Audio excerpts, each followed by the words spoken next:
పడేటటువంటి పరిస్థితి వచ్చింది ఇలా ఈ రాష్ట్రంలో.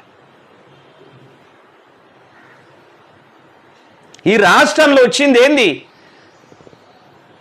6 నెలలు కష్టపడ్డటువంటి రైతు 60 రోజులు అమ్ముకోవటానికి 60 రోజులు వెయిట్ చేయవలసినటువంటి పరిస్థితి వచ్చింది. 60 రోజులు కల్లాల దగ్గర ఉండేటటువంటి పరిస్థితి వచ్చింది. 60 రోజులు వాళ్ళ కుటుంబాలు ఆగమవుతున్నటువంటి పరిస్థితి వచ్చింది. దాన్ని లేనటువంటి పరిస్థితి, నేలపాలయ్యేటటువంటి పరిస్థితి వచ్చింది. దానిక సోషల్ మీడియానట సన్నాసులట. మీరేమో సంసారులు, సోషల్ మీడియా సన్నాసులు. ఎట్లయితారు? అంటే ప్రజలను సన్నాసులు చేసిండ్రు. ప్రజానికమా, ప్రజా అసెంబ్లీ ద్వారా చెప్తా ఉన్నా, ప్రజలు సన్నాసులు అయిపోయినరు.